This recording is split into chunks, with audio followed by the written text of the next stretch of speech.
Hello, I'm Fran Beer and I'm the founder of the Beeswax Wrap Co, and I'm here today to take on the SoGlos 10 Questions Challenge.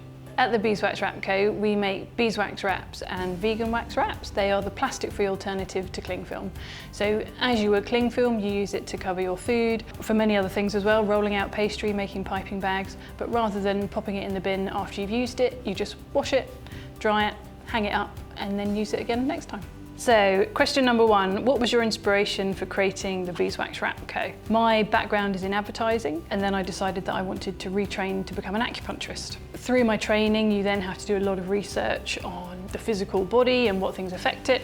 And one thing that I really started to get interested in was plastics and how they are hormone disruptors. I was starting to look at, okay, well, hang a minute, what comes into my contact with my food. Looked into it further and it just really started to concern me that pretty much everything that I consumed was wrapped in plastic. So then I just started looking around, what could I find? Waxed covered fabric goes back to the Egyptian times. It's nothing new or quite high tech.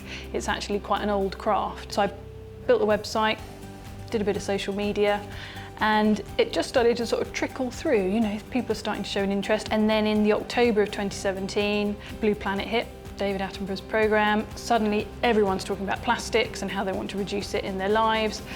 My website sales start going dut, dut, dut, dut, dut. And then by January 2018, I'd gone full time into making beeswax and vegan wax wraps.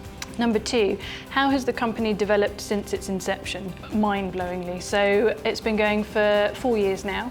It started off in a little sort of workshop on the side of my house, one little oven, just making them. The company is now in an 1,800 square foot workshop. We've got a 12-strong team. We are supplying to some of the biggest names in the UK, over I think sort of 300, 400 wholesalers. We collaborate with some amazing, well-known British brands. It's been quite a roller coaster of a ride, but it's been unbelievable, and I think we just hit the market at the right time. Are beeswax wraps really a sustainable alternative to plastic film? Yes, they are. So cling film, you'll pull it out the roll, wrap your sandwiches, maybe wrap a leftover item that half an onion, something like that. Maybe it'll be wrapped for half a day, you'll unwrap it, throw it in the bin. With a beeswax wrap, you will wrap the sandwich, wrap half an onion.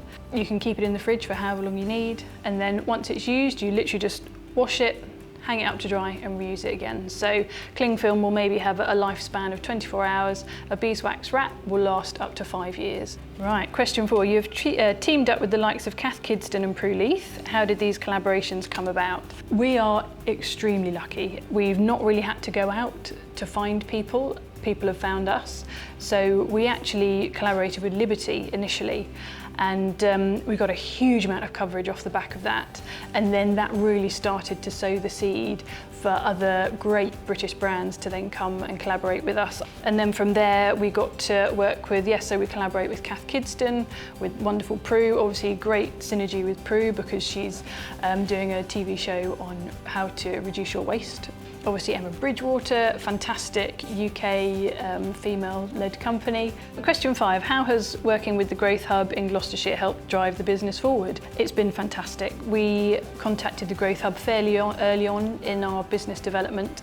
My background's advertising, so I've worked with companies and helped them get their message out there, but I've never built a business before. I didn't know all the foundations that needed to be laid to make sure that you're growing in a really sustainable way. We worked, or still work, really closely with Peter, who's been amazing, always on the end of the phone if I've got a question, need a bit of guidance, just a bit of background on something that maybe I don't quite understand. And then we've also worked with Alan, who's really helped with our manufacturing process. He's got a huge amount of experience. And the fact that we've not had to pay a penny, it's really, I couldn't believe that there was this amount of support there for businesses. Question number six, what's the next chapter for the Beeswax Wrap Co? That's a big question. We've only been going 4 years, and the amount of growth we've seen in those 4 years has just been absolutely mind-bendingly wonderful. So the next year, wow, for us, it's very much going to be consolidating what we've done so far. We've grown so rapidly that we now just need to take a step back and really focus in on each area. So on our licensing, our wonderful partnerships that we have, focusing on our brand, really starting to drive that, really get the big message out there now. Number 7, what do you think your biggest business challenge will be in the year to come? Actually, touching on point 6 really, it's going to be educating the masses. You know, for some people who maybe aren't quite engaged yet in reducing their plastic or reducing their food waste, it's just that sort of extra steps that we're going to need to take, an extra investment that we're going to need to make to really get those people on board and understand why investing in a pack of beeswax wraps is really going to help them in the long run save money, but also help them in other areas of their life. What do you love most about doing business in Gloucestershire? One, when you tell people where you're based, they always go, "Oh, really? Oh, that's nice." And you think, yeah, that is all right, actually. 2, the amount of support that we've had. I think local small businesses, a lot of industry. You just wouldn't think it, you know, beautiful little Cotswold town, but actually where all the old mills are and things like that, there are so many small businesses that are really thriving. I think also where we are, sort of Nailsworth Stroud, extremely creative, really arty, really forward thinking. People within the Stroud and Nailsworth community are very much on the front foot of reducing waste. Okay, question number 9. What do you enjoy doing when you're not working? I've got a little baby that's a year old, so I'd love to say I like to sleep, but that's not true. My husband works, he's a co-owner of the business as well, so we're fairly consumed with our business, but what we love is just getting out there and seeing what other people are doing. Number 10, what's the one thing you can't live without? I've been thinking about this a lot because for me it's not about possessions, but it's about the people around me. Throughout this whole journey, the past 4 years, my friends and my family have been incredibly supportive. At no point has anyone sort of said, you know, why are you doing this, Fran? Is this a bit, you know, a bit out there, especially at the beginning. Everyone has been completely 100% behind me because they truly believe in what I'd started to make and also me as a person.